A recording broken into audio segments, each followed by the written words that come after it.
Biggest gig that we did was we did the NAACP Image Awards in '75. When we at this award ceremony where we was honored at, they gave us the West Coast Legends Award.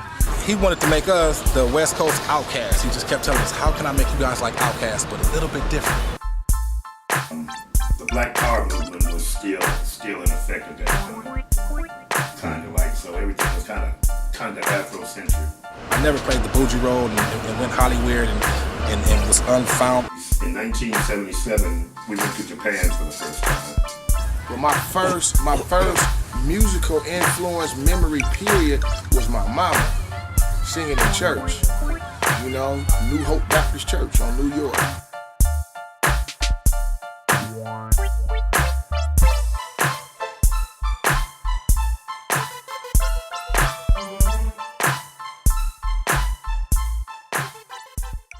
I was living in Long Beach on the corner of 14th and Orange, and I was 5 years old.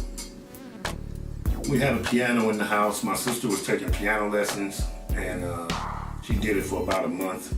And then after that, she just lost interest in it, and we had a piano in the house, and I just started picking it up, listening to the radio.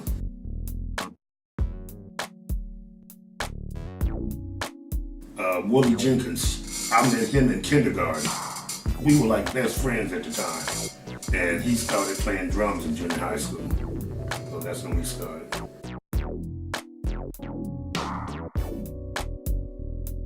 We put a group together in junior high school that year. It was called the Emancipations.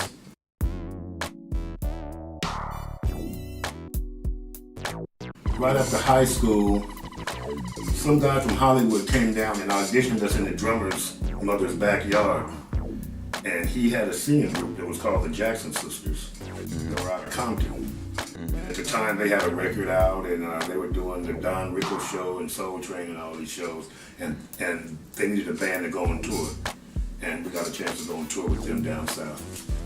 Our band was called the Soul Express at the time.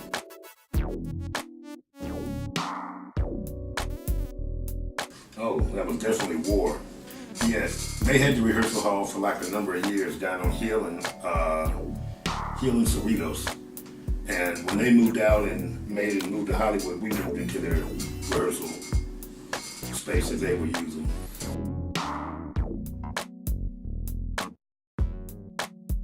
The biggest gig that we did was NAACP Image Awards in '75. We were backing up the Jackson Sisters, and they were nominated for an Image Award, and we got to perform live with them. Really, after that, we got more jobs backing up different groups.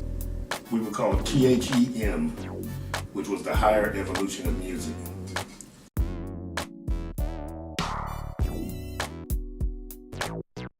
It was mostly funk bands with big horn sections from the mid-'70s, like Brass Construction, Parquets, and function groups like that.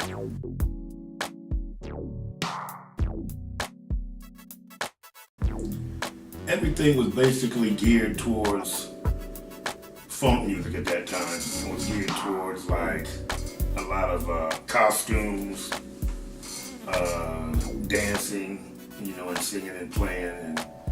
And at that time also there was the Black Power movement was still in effect at that time. Kind of like, so everything was kind of Afrocentric. Well, everybody had afros, so that was an influence.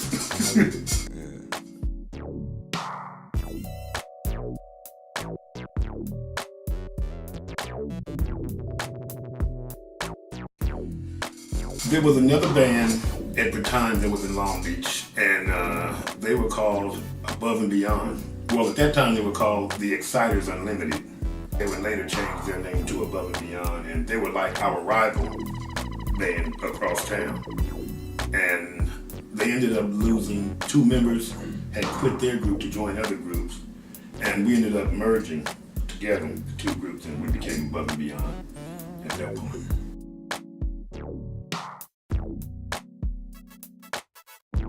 The Hutch down on Pine and Willow, where Polly's dances used to be after their football games. We performed there. It was, well, we would always get there early because we had to set up and play, and everybody else was still at the football game at that point.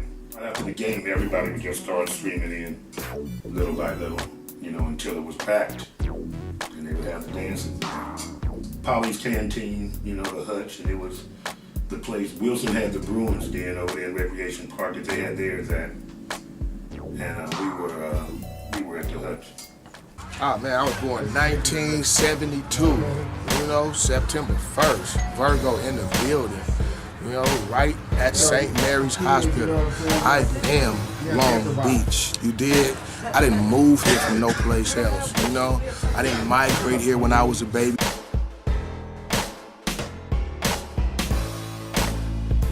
But my first musical influence memory period was my mama.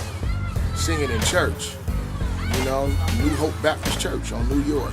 Me, Butch Cassidy, the twins, you know, T-Dub, and them Folsom. We all come up out of New Hope. That's my earliest memories of just music influence, period. My favorite song still to this very day, you know what I'm saying, is Sexual Healing. I don't know why as a kid, you know what I'm saying, that became my favorite song. It was just something about that. Let's make love tonight.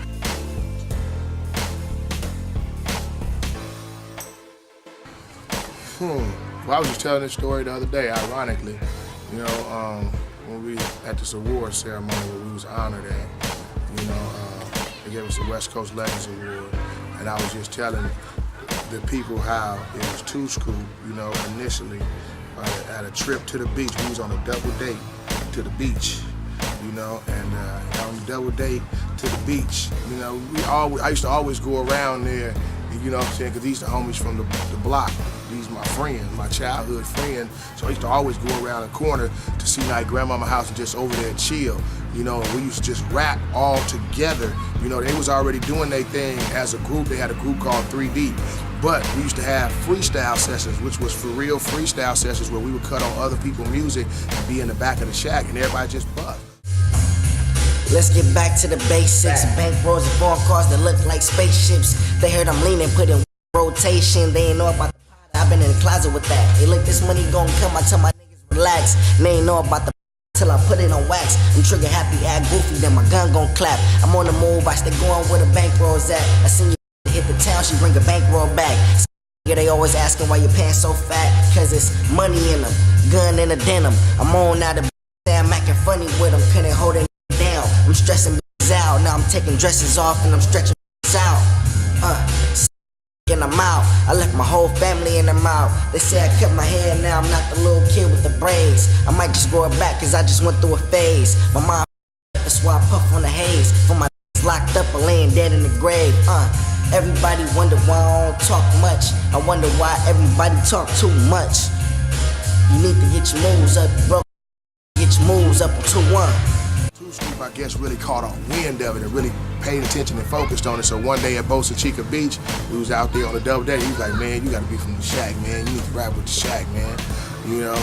And I was like, yeah, you know. So I became a Dove Shack member first before I became a Dove Shack rapper in the actual group, you know.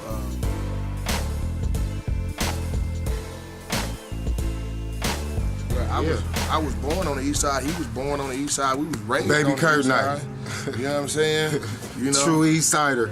He was C Night before the Dove Shack. I was Bo Rock before the Dove Shack. You know, and we was East Siders before there was the Dove Shack. The Dove Shack just happened to be. It's just it was my grandmama's house and she wanted to live on the west side and that's where I had to live.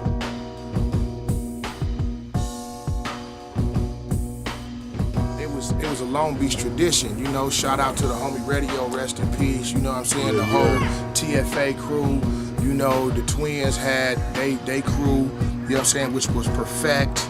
And all them, you know what I'm saying? Quick the Magnum had they crew, you know, Snoop and them had 213, you know, at that time. And everybody was used to just doing their own little thing as far as sticking up crews, rapping around. But, radio was the closest at that time to was really making it, and he was putting his crew on. He was putting his crew, the TFA crew, on. All of them was on, shining, doing shows. So that made other cats, start maneuvering around. And when Chucky Miller and them popped off with Cannons, which was a platform where he was bringing major stars down to perform in Long Beach, he was letting Long Beach groups open up and act. And so everybody was going for the gusto, different crews. The Twins opened up this week for somebody going for the gusto. The Dove Shack might open up or get on the stage the next week and try to go for the gusto. And it became such a culture to where every time niggas ran into each other, it didn't matter where it was at the VIP, let's battle. Most people is just spitting bars that they already wrote. But what if we actually start, start taking it off the head. We'll never run out. You know what I'm saying? So we'll never run out. You know what I'm saying? Rhyme book, we still going. And we still in their lyrics at the same time. Whatever you just said to me, I'm gonna take it and reverse it back on you and put your own lyric on you and throw my own little 2 cents up in there so everybody know I just jacked you for that right now. Whatever you just said and really embarrassed you, talk about your shoes. That's what it started off. It started off like bagging rapping.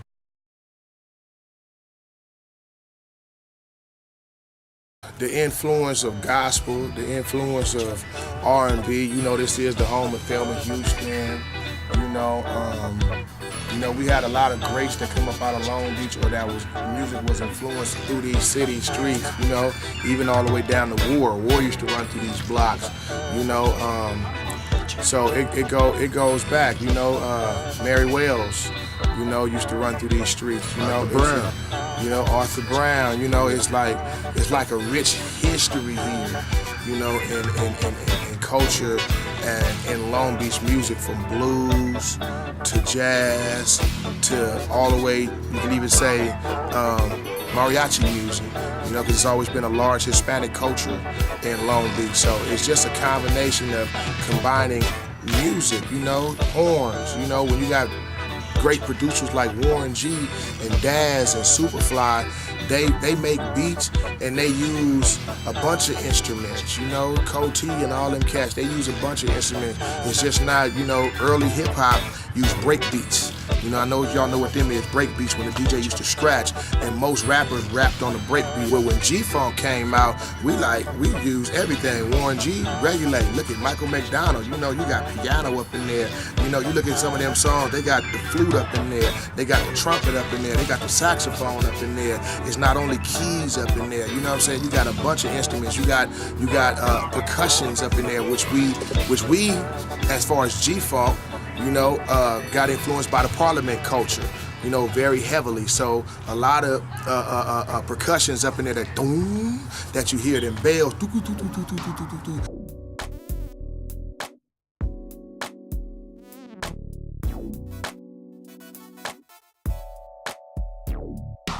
Well, just before the early 80s, in 1977, we went to Japan for the first time. Above and Beyond, and that was the first time we got a chance to go out of the country. They loved anything that was coming out of Los Angeles back at that time, and we were out of Long Beach, and and Long Beach is looked at as a real extravagant place in Japan. They think everybody here got money and beautiful beaches, and because all they show is the downtown. I think we had some T-shirts that might have had Long Beach or something on it that we had made up to go over there with us. Always representing Long Beach everywhere we went.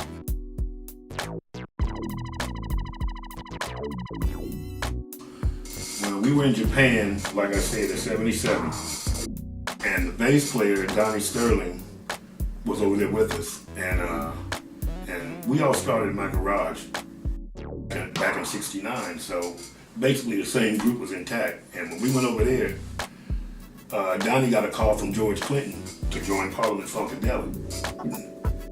And he was trying to make up his mind if he wanted to go in and do that, and then so we went on and told him to go do it. Maybe we could get a hookup and give the band a deal some kind of way or something. So he said that he would go and do that, and then if something came up, he would come back and he would pull us back in.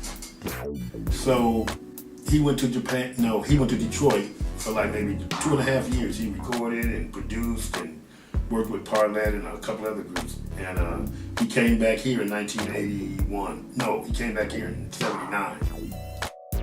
And we regrouped again and got back in the group. And when he came back, that's when the record deal happened with Kiddo.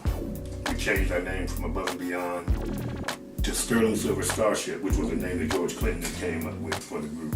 In 79, it was me, Rock Gooden on drums, Juice Johnson was on bass,